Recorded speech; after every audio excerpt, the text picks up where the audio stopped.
श्री वल्लभाधीश की जय। श्री गुसाई जी परम दयाल की जय। श्याम सुंदर श्री हमने महाराणी की जय। श्री हरिराय महाप्रभु की जय। ગોકુલ નાથ કી જય। આપણે શ્રી મહાપ્રભુજીના બેઠકજીનું રસપાન કરીએ છીએ। તેમાં કાલે 2 બેઠકજીનું વર્ણન કર્યું હતું। આજે ત્રીજી બેઠક આવી છે। ગોકુળમાં 3 બેઠક છે। ગોકુળની ત્રીજી બેઠક આ સમયે આચાર્યજી મહાપ્રભુજી આપ શૈયા મંદિરની બેઠકમાં શયન કરી રહ્યા હતા। તે સમયે સુધી દ્વારકાધીશનું મંદિર બન્યું ન હતું। ત્યાં એક યોગેશ્વર દ્વાપર યુગથી બેસીને તપસ્યા કરી રહ્યો હતો। એની પર્ણકુટી જમીનની અંદર હતી। તે યોગેશ્વરે પર્ણકુટીથી નીકળી આચાર્યજી મહાપ્રભુજીને સાષ્ટાંગ દંડવત પ્રણામ કરી વિનંતી કરી કે મહારાજ, હું દ્વાપર યુગથી બેસીને તપસ્યા કરી રહ્યો છું। એનું ફળ આજે મને સિદ્ધ થયું હોય એવું લાગે છે। આપના દર્શન મને થયા। હવે આ સ્થાન પર 7 મંદિર બનશે અને શ્રી ગોકુળ ફરી વસશે। મને કોઈ અહીંથી ઉઠાવે નહીં એવી આપ આજ્ઞા કરો। ત્યારે આચાર્યજીએ કહ્યું, તને અહીંથી કોઈ નહીં ઉઠાવશે। ત્યાર પછી કેટલાક દિવસો પછી આ સ્થાન ઉપર શ્રી દ્વારકાધીશનું મંદિર બન્યું। તે સમયે શ્રી યોગેશ્વરની કુટીર નીકળી। દ્વારકેશજી મહારાજે તે યોગેશ્વરને કહ્યું, હવે તમે અહીંથી હટી જાઓ। તે સમયે યોગેશ્વરે કહ્યું કે મહારાજ, મને આચાર્યજી પ્રભુજીની આજ્ઞા છે કે તને અહીંથી કોઈ નહીં ઉઠાડશે। ત્યારે દ્વારકેશજી મહારાજે કહ્યું કે હવે તમે અહીંથી હટી જાઓ। ત્યારે કુટીર 16 હાથ નીચે જમીનમાં પ્રવેશ કરી ગઈ। ત્યારે ત્યાં દ્વારકાનાથજીનું મંદિર બન્યું। એમાં શ્રી ઠાકોરજી બિરાજ્યા। પરંતુ ત્યાં નિત્ય રાજભોગ બન્યા બાદ મહાપ્રસાદમાં કૃમિ થવા માંડી। દ્વારકેશજી મહારાજે શ્રી ગોકુલનાથજીને પૂછ્યું। ગોકુલનાથજીએ કહ્યું કે હું શ્રીનાથજીથી પૂછીને ઉત્તર આપીશ। ત્યાર પછી ગોકુલનાથજી નાથ દ્વારા પધાર્યા। રાજભોગ પાછળ ગોકુલનાથજી મહારાજ શૈયા મંદિરના દ્વાર પર ઊભા રહ્યા। ત્યાં શ્રીનાથજીને સઘળું વૃત્તાંત કહ્યું। તે સમયે જંભાઈ લઈને શ્રીનાથજીએ આળસયુક્ત આ વચન કહ્યું કે જો તસ્વેદ કર્મણા ફલમ। ત્યાર પછી શ્રીનાથજી શૈયા મંદિરમાં સૂવા માટે પધાર્યા। શ્રી ગોકુલનાથજીએ શ્રી દ્વારકેશજીને સઘળા સમાચાર કહ્યા। એટલે કેટલાક દિવસો સુધી શ્રી દ્વારકેશનાથજી શ્રી મથુરેશજીની પાસે બિરાજ્યા। આ ચરિત્ર શૈયા મંદિરની બેઠકમાં બતાવ્યું છે। બેઠક ચોથી, બંસીવટની બેઠક। શ્રી વૃંદાવનમાં બંસીવટની પાસે આચાર્યજી મહાપ્રભુજીની બેઠક છે। ત્યાં આપે આ અલૌકિક ચરિત્ર બતાવ્યું। એક વૈષ્ણવ પ્રભુદાસ ઝલોટા ક્ષત્રિય હતો।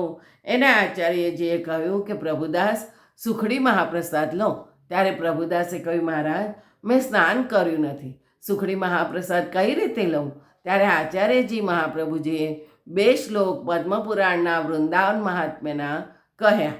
વૃક્ષે વૃક્ષે વેણુધારી, પત્રે પત્રે ચતુર્ભુજ, યત્ર વૃંદાવનમ તત્ર સ્નાન સ્નાન કથાકૃત, રસોજપી પુણ્યમ જલમ જલાદપી રજોવરમ, યત્ર વૃંદાવન તત્ર લક્ષ લક્ષ કથા કુતઃ।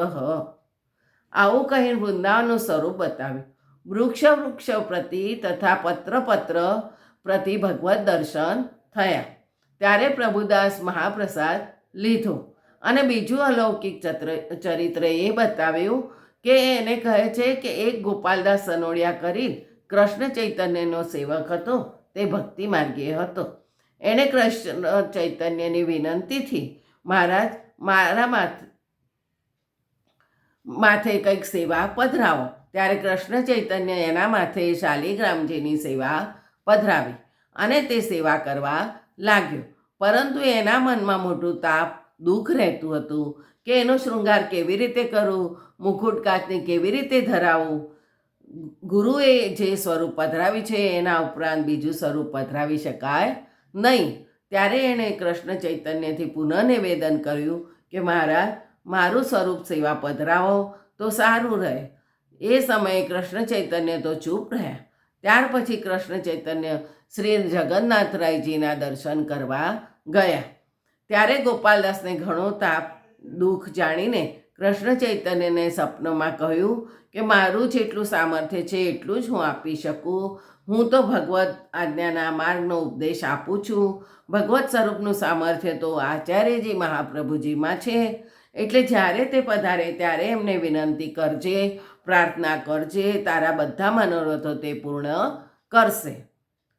ત્યારે એણે આવીને આચાર્યજી મહાપ્રભુજીને પ્રાર્થના કરી કે મહારાજ, મને ગુરુએ તો શાલિગ્રામની સેવા પધરાવી દીધી છે, પણ મારા મનમાં ભ્રાંતિના શૃંગાર કરવાની તાપ ઈચ્છા રહે છે, એટલે અન્ય બીજું સ્વરૂપ પધરાવો. આપે આજ્ઞા કરી કે એની કંઈક ચિંતા નથી, તું અન્ય સ્વરૂપ કેમ પધરાવવા માગે છે? જો તારો સાચો ભાવ હશે તો એમાંથી જ સ્વરૂપ પ્રગટ થઈ જશે તથા શાલિગ્રામજી પીઠકમાં રહેશે. ઠાકોરજી સર્વકરણ સમર્થ છે. જેવી તારી ઈચ્છા છે તેવું સ્વરૂપ થઈ જશે.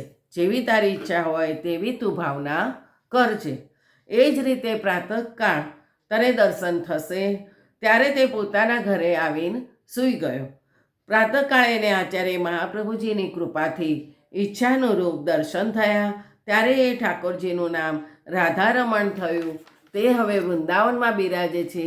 એની પાછળ ગોપાલદાસે આચાર્યજી મહાપ્રભુથી પ્રાર્થના કરી કે મહારાજ, મને ગુરુ ઉપદેશ આપો, આપ તો સાક્ષાત પૂર્ણ પુરુષોત્તમ છો. ત્યારે આપે આજ્ઞા કરી કે આ જન્મમાં તો તું કૃષ્ણ ચૈતન્યનો સેવક છે અને જન્માંતરમાં અમારો માર્ગનો સંબંધ રહેશે. જન્માંતર સહસ્રેષુ તપો ધ્યાન સમાધિભી નરાણા ક્ષીણ પાપાનામ કૃષ્ણ ભક્તિ પ્રજાયતે. ત્યારે ફરી કોઈક સમયમાં એનો આ માર્ગમાં સંબંધ થયો. તે સમયે એનું નામ ગોપાલ નાગા થયું અને આ ચરિત્ર આપે વૃંદાવનની બેઠકમાં બતાવ્યું છે. બીજું આવતીકાલે. જય જય શ્રી ગોકલેશ.